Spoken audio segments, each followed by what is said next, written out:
Hello.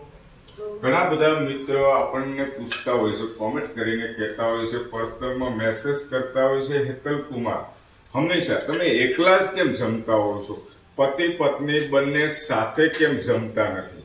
આ લાડકા મિત્રો ગમે તે સવાલ કરે હો, તો જવાબ હવે જેઠાણી આપશે, કેમ જોડે જમતા નથી? ગરમ ગરમ રોટલી જમવાની હોય ને એટલે. સાંભળો છો શું? ગરમ ગરમ રોટલી જોઈએ ને એટલે. જો દોસ્તો 3 રોટલી જ રોજ ખાઉં છું, બરાબર છે? એક ગરમ ગરમ સીધી ડીશમાં આવે, એક ખવાઈ જાય એટલે પછી બીજી આવે. આજે જોડે જમવા માટે, બરાબર, જોડે તો જમીએ છીએ, વાત પૂરી સાંભળજો. જોડે જમવા માટે આ ગાડી મેં આજે બ્રેક મારી છે, જોડે શું અત્યારે આ રોટલી તૈયાર થાય છે, હું તો હુતી નહીં, બરાબર છે? અને કેવું થતું હોય છે, 3 રોટલી બની જાય પછી જોડે જમવા બેસી જાય, ભળી જાય, ટૂંકમાં જોડે જ જમતા હોય છે. ત્યાં વિડીયોનું કામકાજ પૂરું થઈ જતું હોય એવું થતું હોય. એટલે મિત્રને એમ થાય એકલા જ જમે છે. હા, બંનેને રોજ જો સાથે બેસવું હોય ને, એ રીતે જમવું હોય ને, તો સેકન્ડ વાઇફ જોઈએ, 2 વાઇફ જોઈએ. એક વાઇફ રોટલી બનાવે અને હસબન્ડ વાઇફ જમે, બરાબર છે? અત્યારે આપણી પાસે એક જ વાઇફ છે, તો આની સિવાય કોઈ બીજો ઉપાય નથી. દોસ્તો, તમે મજાક મસ્તી કરતા હો છો, સવાલ કરો છો, હું પણ મજાક મસ્તી ભર્યો જવાબ આપું છું. ચાલો, હું તો હુંતી હવે જોડે જમીએ, દોસ્તોને બતાવીએ જોડે જમીએ છે કે નહીં, બરાબર છે? ચાલો, રોટલી થઈ ગઈ. દોસ્તો, રોટી ડીશમાં આવી ગઈ છે, તમે જોઈ શકો છો.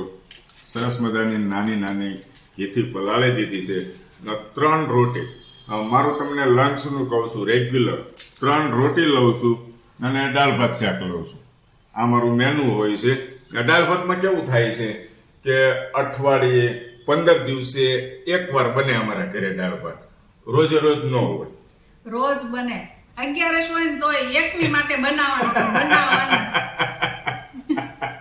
મને ખબર હતી આ દોસ્તો વચ્ચે બોલશે રોજે જોઈએ દાળ ભાત. 365 દિવસ આ તમારો મિત્ર દાળ ભાત ખાવાનું પસંદ કરે છે. જો દાળ ભાત ન ખાવ ને દોસ્તો, ખાલી શાક રોટલી ખાવ ને, તો આમ પેટ ખાલી લાગે, આમ મને આમ ફીલ ન થાય હું જમો હોય એવું.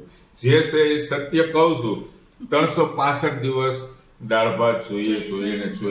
ઘણી વાર કેવું થતું હોય, ઘરની અંદર અમારે એકલા જમવાનું થતું હોય, એક માટે બનાવે છે. આ વાતનો ખૂબ આનંદ થાય છે કે આવી સરસ મજાની ડાય પત્ની મળે છે, સહેજે રસોઈ બનાવવામાં આળસ કરતી નથી અને મજા આવે છે.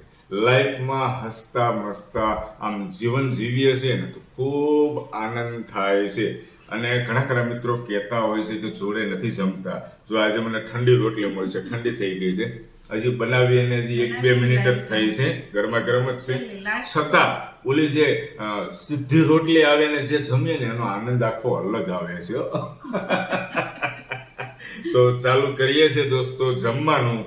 જય શ્રી કૃષ્ણ, જય માતાજી.